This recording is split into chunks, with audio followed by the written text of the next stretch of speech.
Welcome to Pencil Leadership. I'm Chris Anderson, success and lifestyle entrepreneur, and I'm on a mission to help you realize your full potential so you can leave a positive mark on the world. So if you're ready, take out your pencils and let's begin. And if you want to make a difference in the lives of others, share this episode, go over to Apple Podcasts and follow us there to leave a positive rating and review. And together we can leave a bigger positive mark on the world. All right, welcome back to another recording of Pencil Leadership. I am Chris Anderson, your host, and excited to dive into this topic about advertisement and PPC, pay-per-click advertising, things like that, those campaigns we can start as we're growing, our businesses, our brands, and getting out there more. And sometimes can seem like a complicated topic, and to me it is, and that's why I've brought on my guest today, because he's the expert in advertising, digital marketing, PPC campaigns. So we got John Horn today, and I'm not going to dive into his story. I'm going to let him kind of share that right now. But yeah, John, welcome to Pencil Leadership today. Chris, thanks so much for having me. Yeah, absolutely. So like I said, excited to dive into this PPC campaign, advertisement type stuff. I know you guys are connected really close to Google, as we see there in the background if you're seeing the video. But yeah, give a little bit about you, your background, and Stub Group for those listening. Yeah, absolutely. So my role here currently at Stub Group is CEO, but I started at the bottom really when we started things out here at Stub Group. So it's been close to a decade at this point that Stub Group's been in existence. And back in the day, it was started by two initial founders, and I came on as their first employee team member. And we've been doing different marketing stuff for a while, email marketing, SEO, different various channels. But we saw that the paid side of advertising online, so think Google ads, think at least nowadays Facebook ads and other platforms like that, we saw that being such a tremendous way for companies to connect with customers online. And we saw a massive need in the market because there were so many companies who either were making the switch at that point to digital advertising or already had, but didn't really know how to do it well, how to spend their money effectively. And so we came on board and said, let's figure it out for them and create an agency, which then became Stub Group, so that we can help companies steward their ad dollars online. And honestly, ever since then, it's just been a fun, exciting journey of figuring that out ourselves, building our client base, bringing on the right team members to scale our services for our clients as we work with them, and figuring out all the new things that Google and the other platforms throw at us every day. Right. Yeah. It's an ever-changing world in that arena for sure. But 10 years ago, or about 10 years ago, kind of right in the growth of internet almost, really with the digital different platforms that are coming out and things of that nature. So you being one of the first employees, I'm curious, what was that like to be kind of in the trenches, I'm sure, with Stub Group as it was kind of, trying to probably climb into this position that they're in now? What was that like? What was that experience? What did you learn from, the early on things with Stub Group? Yeah, it was an adventure to say the least. It was a lot of, so we were very much bootstrapping the company, figuring out how do we provide these services, and then how do we get clients and explain to them that we can provide these services and what they are. So lots of long days, late nights of just testing things in the platform, seeing, okay, this works, this doesn't work, establishing connections with Google and getting relationships and that support from them, and going out and finding clients. And very early on, we said, if we're going to work in this space and operate, then we need to eat our own dog food. And what by that we mean, we run our own advertising campaigns to attract clients who are themselves searching for help with advertising campaigns. And we've done that pretty much since day one. And I found that to be effective and keeps you on your toes. Because if you're not doing a good job of what you are providing to your clients, then you're not going to be getting new clients yourself. And so there's that virtuous cycle there. Yeah, I can imagine. And with that, I'm still early on in my entrepreneurial journey, 2.5 years with that. And, people listen to the show, different levels, but yeah, it's like organic outreach, organic kind of marketing can do so much. And I feel like now where we are, especially in the world, that's really not enough. Do you see that the paid, advertisements are almost crucial to growth now? Like I guess let me phrase. You can't just do organic anymore. You need to be able to have budget some for ads. Is that what you're seeing from your perspective? I would say for the majority of businesses, yes. There certainly are always going to be exceptions to any rule, but for most businesses, let's put it this way: if you need to find and connect with customers online, well, where are those potential customers going? If they're searching for a solution, they're going to Google, and a few here and there may go to Bing, but they're going to Google primarily. And what does Google show first? Google shows ads, and typically those ads are very relevant because Google's very good at matching the right ads to the right people, and actually, they're not just throwing up a billboard for some random thing. They're saying, hey, here's a solution for what you're looking for. For sure. And so if you're not participating in that auction and getting in front of people with those ads, you can still get traffic organically if you can figure out how to rank organically. And there's certainly very much a place for that, but you're going to be limited. And especially if you're a newer business where it takes time to rank organically. It can take months and years. And sometimes you're never going to be able to rank organically if it's a very competitive keyword and you're going after other established players in the space. And so by kind of shortcutting things with advertising, you're able to build a business way more quickly and get in front of customers way more quickly than if you're just going that organic approach. Yeah, that's a great point. I'm glad you hit on that. But with that, so say you are starting out, like majority of listeners, and their mind goes to, well, I don't have the budget for that. What's the threshold to? I mean, we're talking about Google right now, and we can stay with that. The Google advertisement is. Do you need to have thousands of dollars to put into Google advertisements? I don't do Google advertisements yet, so this is new to me as well. So, yeah, can you start? I know social media. I mean, you can start with $1 a day, Right. and still get some traction if the copy's written well and everything. Is Google the same, or do you need more kind of funds to start that? That's a question we get asked often by clients when they're coming in. Is okay, what should our budget be? And there's a short and the long answer. Short answer is it depends on what you're selling, price points, all that good stuff. Long answer is I would say you need to be willing to at least commit a couple $1,000s at the bare minimum if you're going to start trying out Google ads. Is that per month, or is that just to start a campaign? Per month, I would say, yeah. And there's certainly going to be instances where you're going to try and improve concept and see, hey, is the traffic there? Can I get it to convert? And there may be some instances where you say, hey, my numbers aren't going to work. Google's not the best place for me to be. Yeah. But if you're really going to test it out and collect enough data to make some statistically significant decisions based upon that, typically you're going to need a couple $1,000s at least. Yeah. Now, if you're let's say you're a local landscape service, your budget and what you need to spend obviously is going to look massively different than if you're a national e-commerce brand trying to sell products. Okay. So there's certainly going to be levels where, hey, for one business, we might say, hey, you got $1,000 to spend per month. Cool. We can actually make that profitable for you.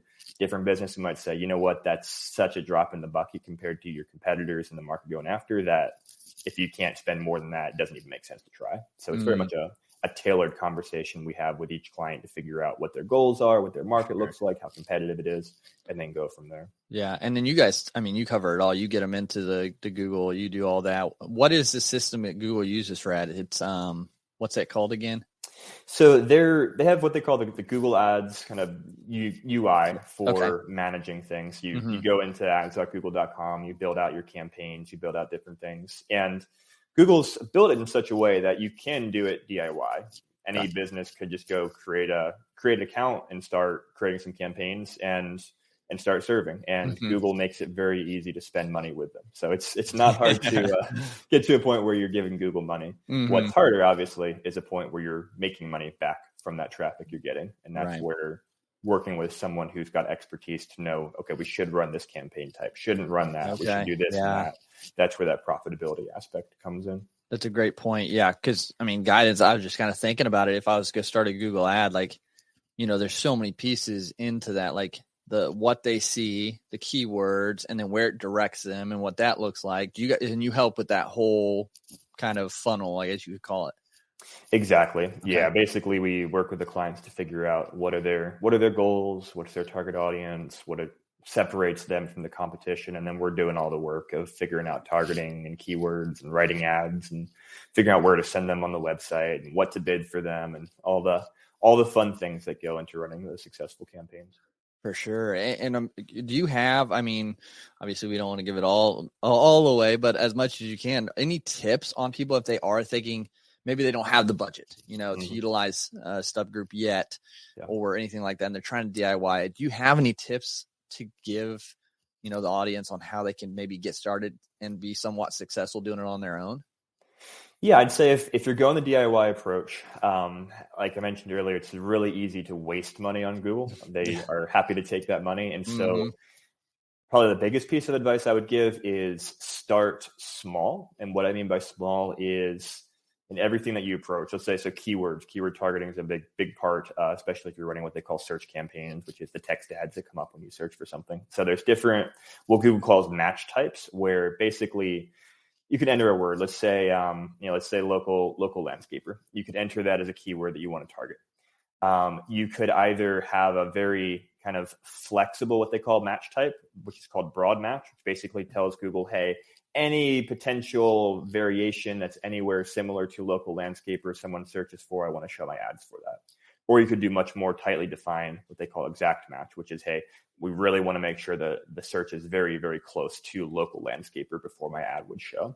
And so if you don't know what you're doing and you start out with those broader, more flexible keywords, you're probably going to end up wasting a lot of money because your ads are going to show up for terms that just aren't relevant to you. And one of my favorite examples, this is from years ago from a client we've had for a couple of years, but they actually were a landscaping company. They did tree service specifically. And when we audited their account before starting to work with them, looked at their search terms and see, Dollar Tree. That's one of your top search terms that you're paying for right now. Well, it's got tree in it, but that's not what you're looking to spend money on. So it's those types of things that you want to avoid when you're spending those hard-earned dollars with Google. For sure. Yeah. That's funny. Yeah. Understanding all that. Cause they could be searching who knows why, and you're coming up and it's completely away from what or who you're trying to serve. And, with that, like, copy is important too, right? The words we use in the ad or in the title that they see, correct? Absolutely. That messaging is very important, and you don't have a lot of space. So you want to be very impactful with what you put into those ads. And you also constantly want to be testing to figure out what works best, what different messaging combinations, offers, and so forth. And Google has really pushed towards what they, the technical term is responsive search ads. But basically the idea is that you provide lots of different headlines and descriptions for these ads, and Google mixes and matches and shows them dynamically based upon what's most relevant to a particular search term, or what different combinations seem to be performing best. And so there's a great combination of the human aspect of figuring out, okay, let's say this, let's test this, and then the machine learning figuring out, okay, these different combinations work best to get the best click-through rate, the best conversion rate. Okay, and there's so much to it. This is really good information with it, and I think it's kind of that next step, for businesses and brands who are starting out. So I think this is really good information to put out there for them. So I appreciate that. But I'm curious. You've been, with Stub Group for such a long time. What drives you to keep going? Like, what do you love about this in the business? Like, what kind of drives you to keep growing this? One of the things that's really fun and also challenging about the agency world is just the variety of businesses that we get to work with. So I like to say it's an MBA in the real world, because we're looking at such different business models every single day. And we're getting insights into how different businesses run. And we're getting to see, hey, these ones are succeeding, these ones are failing. Here's why. And usually it's not just the advertising aspect side of things, because we're digging deep into figuring out clients' approaches and sales processes and business metrics. And so I get to see really valuable information when it comes to just business in general and what's working in the space and what's not. So I enjoy that in kind of a intellectual level. What I also really enjoy is just doing well for clients. It's so fulfilling when you can hear from a client and say, our numbers have never been better. I'm creating new jobs because of the business that's coming in from the ads you guys are running. Or I just bought a new location. I'm expanding things. Things like that are very exciting, obviously, to hear, and just fulfilling when hey, our team's putting in this hard work and it's actually having a measurable impact for our clients. You love listening to podcasts, but have you ever thought about starting your own podcast? Maybe you want to build a brand, grow your business, or are looking for an excuse to talk about your favorite hobby. Whatever your reason for making a podcast, Buzzsprout is the place to start. Since 2009, Buzzsprout has helped over 300,000 people launch their own podcasts. Buzzsprout walks you step by step through the whole process and will give you powerful tools to start, grow, and monetize your podcast. Ready to get started? Click the link in the show notes to get our free step-by-step guide to starting your podcast today. Absolutely. Yeah. I think it's rewarding definitely to see results like that and hear those stories. And I guess like in the future, what's your goal with Stub Group? Like, do you have some big goals or aspirations that you guys are headed towards? Yeah, great question. So we're very focused and committed to kind of the paid advertising space, what they call paid search and paid social. That's our expertise, and that's only growing in terms of the need for businesses and the impetus of big platforms like Google and Facebook and where they're going. So we see continued need for the services of a company like Stub Group, who really knows what they're doing and knows how to connect businesses online with those customers. And so we want to keep scaling, keep bringing on board customers, keep on top of how the platforms and how the market is changing, because every day is a new day. What worked last year doesn't necessarily work this year. And so you've always got to be iterating and figuring things out and trying new strategies. And that's what we're looking forward to doing for the foreseeable future here. Yeah, definitely. Innovation, man, with everything changing and shifting and just new things popping up. Excuse me. But yeah, we all have, things are going good, things are growing, things of that nature, but we still, there's always those days that aren't as good, that aren't according to plan, that aren't exactly what we're hoping for. How do you deal with those days, those rougher days that aren't exactly ideal? I don't know what you're talking about. I'm kidding. Yes, I don't know if you've seen the entrepreneurial graph they have out there, but basically it's like graphing out the daily life of an entrepreneur. You've got these massive mountains and then these deep valleys, and it's like going up and down and back and forth. And there's a lot of validity to that. Yeah, I think even 10 years in, 10 years in, 100%. Yeah, it never ends. There's always those ups and downs. Yeah, I think. For me personally, when I'm in those valleys and it feels like everything is falling, the sky is falling, it's very important to maintain that overarching perspective of being able to step back from the fires, step back from the weeds for a minute and say, okay, let's look at the total trajectory of where things are going. Let's remember that I had this bad day last week, and you know what? We survived. We got through it. And then we had this success, and we're going to get through this one. And then, just put your head down, get to work, do your best, get through things, and try and keep that bigger picture perspective going. For sure. Yeah. I think the bigger picture. Yeah. I think perspective's huge, because if you're deep in that moment, that negativity, it's all going to just look like everything's on fire around you. Absolutely. But if you can step away, you're just going to see it's just a little kind of little spark, and the whole picture is not as bad. So I think that's a crucial reminder. Just take a step back every now and then, take a breather, and just see the bigger thing going on. Yeah. And one other thing I like to do there is whatever you're dealing with currently, those stresses, what seem like insurmountable obstacles, in a year or 2 or 3 from now, those things are going to feel small. And so if I'll look back, I'll say, okay, well, like a year ago, what was I super stressed out about? Oh, you know what? That's no big deal. I take care of that without a second thought right now. Mm-hmm. That tells me a year from now, the thing that feels insurmountable to me at the moment, not going to be a big deal. So I think that's been helpful to me personally, as well as in establishing that perspective and reminding myself how things are going to work out. Yeah, that's a great point, because even on my journey, like I said, I'm still early on. I mean, in the grand scheme of things, like starting out was, how am I going to do this at all? Like freaking out about that. And it's, how am I going to get my first client? And it's, how am I going to get my 5 clients? Oh, how am I going to get, and it just continues. It just shifts. It's, I've heard the saying, like, new levels, new devils. So like, as you grow, there's just always something else you have to, deal with or, undertake and overcome. And so it's a great point there. What do you credit your success to? I'm curious on the other aspect of things.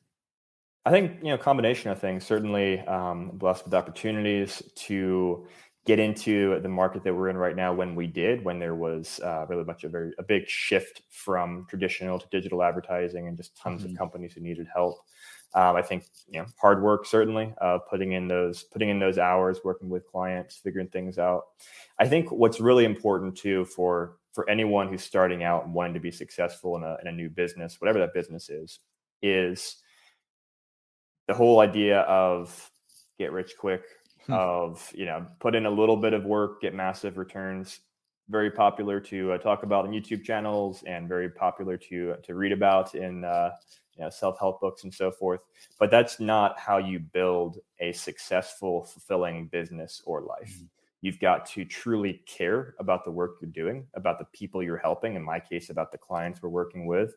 You've got to put in the hard work and the time and the effort to create a reputation for you personally, for your business, and truly care. Because if all you care about is making a quick buck, then it's really hard to have that, that integrity and that credibility you build up over time that then will over time lead to success, and not those quick bucks, but hopefully those well-earned bucks over time. For sure. No, that's a great point. And I think remembering that is huge, because we can get caught up in, especially if you're bootstrapping from the start, where's that next dollar? And we get in that unfortunate and I had gotten into that mindset too when I started, and had to get out of that and remembering it's about the people we're serving and the impact that we can have and that they can have with our help, and coming from that perspective and seeing the big picture, I want to support my family and future generations and help other people with it. That brings it to a more, bearable when you get in those rough patches, because what you're doing it for. Absolutely. So with that, this has been a great conversation. And I appreciate everything you've shared, about just ads, how to do that, and then just your personal experience from the lows and highs times, how you've dealt with that. And to kind of wrap things up, the fifth trait of Pencil Leadership, for those who don't know, is that you were created uniquely with purpose and potential to leave a positive mark on the world. And so, John, for you, when everything is said and done for you here on Earth, what do you hope your positive mark is? I hope to leave a legacy of integrity, of hard work, and of truly coming alongside people and helping people. And I think about that a lot in the context of my own family. I'm a relatively new dad. My first child is a little 6-month-old boy. And same here. Wow. That's awesome. That's cool. Then it's so fun just getting to see those changes as he gets older and starts to get more intelligent, and it seems like starting to understand the little things here and there, and just thinking about the role model I want to be for him and for hopefully other children that we'll have in the future, and being able to not give him everything in life. He's going to have to work hard. He's going to have to put in his own work and create his own legacy. But I want him to have a great stepping stone and building block, and be able to be proud to say, hey, my dad is John Horn, and here's how he views, his approach to life, and here's the legacy that he's left. And hopefully my children will be able to continue that on. Yeah, that's awesome. Yeah, I definitely can relate for sure. Yeah, my son Everett, 6 months next week. So that's awesome. Yeah, it's crazy. But John, no, again, I appreciate you sharing. I think that's a great, mark to leave on the world that you're working on doing, and everything else to support these businesses is just phenomenal. So thank you again for sharing. Thanks again for being on Pencil Leadership today. Thanks, Chris, so much for having me. And thanks so much for tuning into this episode today. If you found value at all from this episode, please leave a rating and review on Apple Podcasts. It just helps us get this show, these messages out in front of more people. And don't forget to share this with someone who you think could benefit from listening to as well. Now let's go out and be Pencil Leaders.